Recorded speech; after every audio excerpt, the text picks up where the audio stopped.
So say yes I di enkomobium. Ebusia ma menko Star Health clinic honomo. Dr. Isaac Frimpong waye krado na o kame ho ewo Zoom na yedi nkomo yi. Achade o de broye no fibia no de bribia wo mo chade ye kobro nya mu de nim se yanso ya chade ye se fata no ye Star Health clinic a yensa ebeka. Dr. Frimpong ma che me mo akwa ba medase se wakame ho na wakati boko de Awadi Adom, have a cop. Yede Yankopo ase. Star Health, dear na mo de ye. Mame chair, I refer you now. Maybe I will be out here and come here chair program. So, Star Health Clinic, you know, she say, I am not EBC.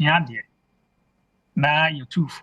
Na one quite our pomodeno offer so kuta, na wakuteni. And the promo they started no. Last few months, it goes so across because I bet end this December. Okay. Yes, 1st January. Sa promo no na ye dia ba wi na fertility scan I free. Ebe by the end of this December. And wachi lab bi no ma ye free. And wachi ya can say treatment I am at 30% discount. That was no. And also so betimi aba and your bare 2 weeks to end the promo. And is utie na after na ohwe sa obeba Star Health Clinic obe take this opportunity no na wetumi abantem na so wetumi abefa home fasode a ebi mu nya no ebi ana ya ma cost bi e wo se utia na untumi miti amount na sika na so this is the time I obetumi aba na wetumi abenya 30% discount out of sika was utia no na watimi atua cost no na wonso watimi anya undura uhia se unya no enyina.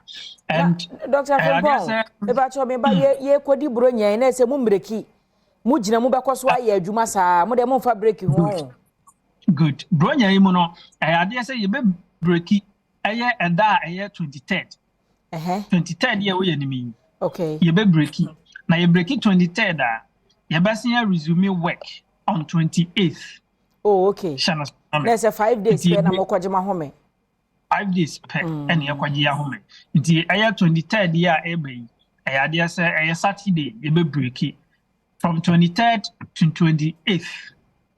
And I'll be in Star Health Clinic. Okay. And from 24th eba besi 27th there buy a branch be a want to yen.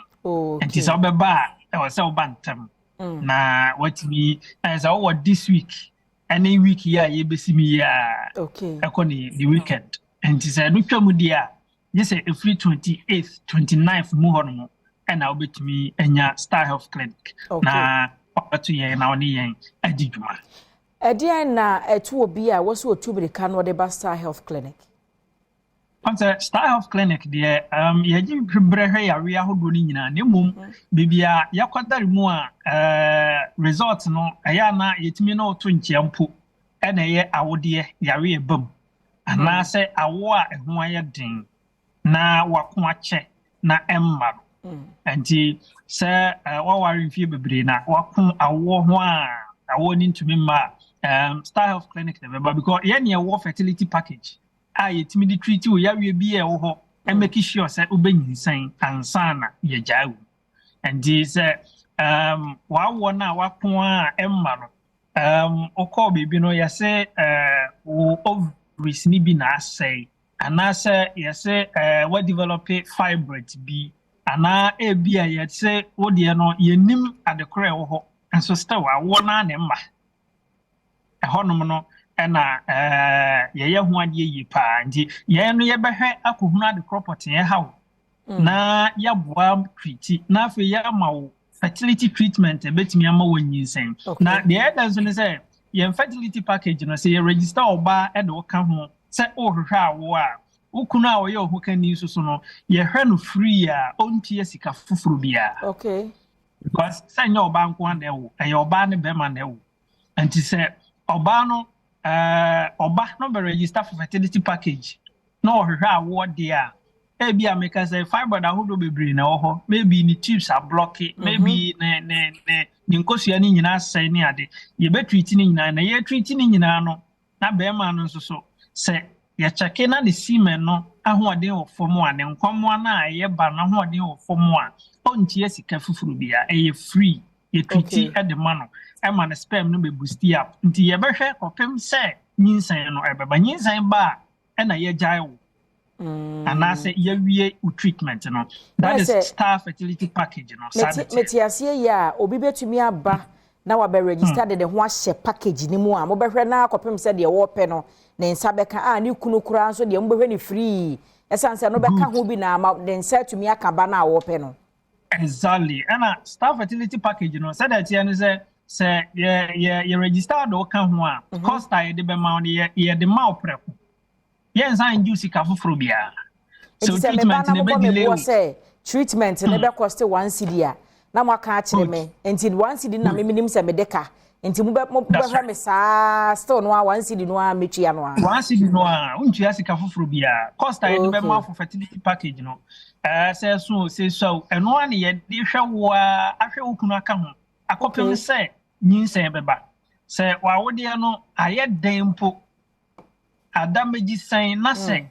I would na so wo nko ade a ye behwe akopem say awode no eba be the ansana ye jai wu na eba ne sa you focus ni sika so because cost na e de ma oba akopem no a ye nju sika foforo bia nka ho nti na de yaka aye say ye hwe result na dia the result no na edru sa your attention also because ye result oriented nti yare ankasa wachina channel nya result ne de Star Health Clinic and you betimi aboa na watimi treat free honum na watimi abenya die na wo hwehwe no enti fertility package ne de yeah Star fertility package na one of the packages are very interesting na eboa man be brave because I think last year this same fertility package na yetimi de boa ma bebre na no mo hwa awo omonsa tumi ekan because on say awo treatment no ebi wo ho aya na or fiber ta hodo bebre e wo say treating nyina 11 free ho and sana wa beye awo de no obi on treat fiber ni wie kura na ho ode asam na ni sika asa wo de beto aso for fertility no but say you register with fertility package na ekoye say awo treatment no fertility treatment ni beye free complications na wa wudi enu no na at times utua ehu ka na fertility na nkasa eboa mwa wo ne de etimi be ye free a ye hwe wase ya hwe okunu aka ho a wonsan ntua sika foforo bia it is all insurance good okay it is all insurance okay and you know omo na last year omo na omo fiber be 15 be 10 be 12 ne ade no fertility package na bo awo because aba na say yen kan fiber no 11 na treat biom ye ma cost ne preko nti ye treat ni nyina e de kan ho free a onsa ntua sika foforo bia nti ye fertility package ni there it is one of the best packages a bo a patient no last year pa ene wo mo no mo hwehwe awo a